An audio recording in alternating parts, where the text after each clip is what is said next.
So how's this for a bit of perspective? An American investment banker was at the pier of a small coastal Mexican village when a small boat with just one fisherman docked. Inside the small boat were several large yellowfin tuna. The American complimented the Mexican on the quality of his fish and asked how long it took to catch them. The Mexican replied, "Only a little while." The American then asked why he didn't stay out longer and catch more fish. The Mexican said he had enough to support his family's immediate needs. The American then asked, "What do you do with the rest of your time?" The Mexican fisherman said, "I sleep late, fish a little, play with my children, take siestas with my wife Maria, stroll into the village each evening where I sip wine and play guitar with my amigos.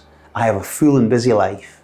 The American scoffed, "I'm a Harvard MBA and could help you. You should spend more time fishing and with the proceeds buy a bigger boat.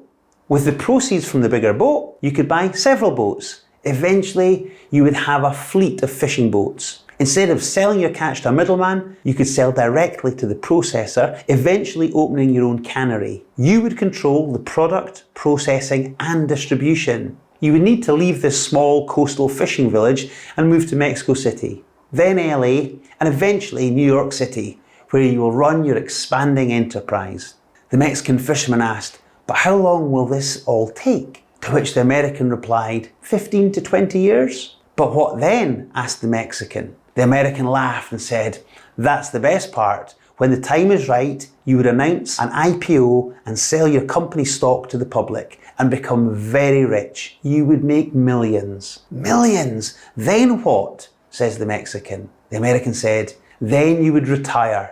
Move to a small coastal fishing village where you would sleep late, fish a little, play with your kids, take siestas with your wife, stroll to the village in the evenings where you could sip wine and play your guitar with your amigos."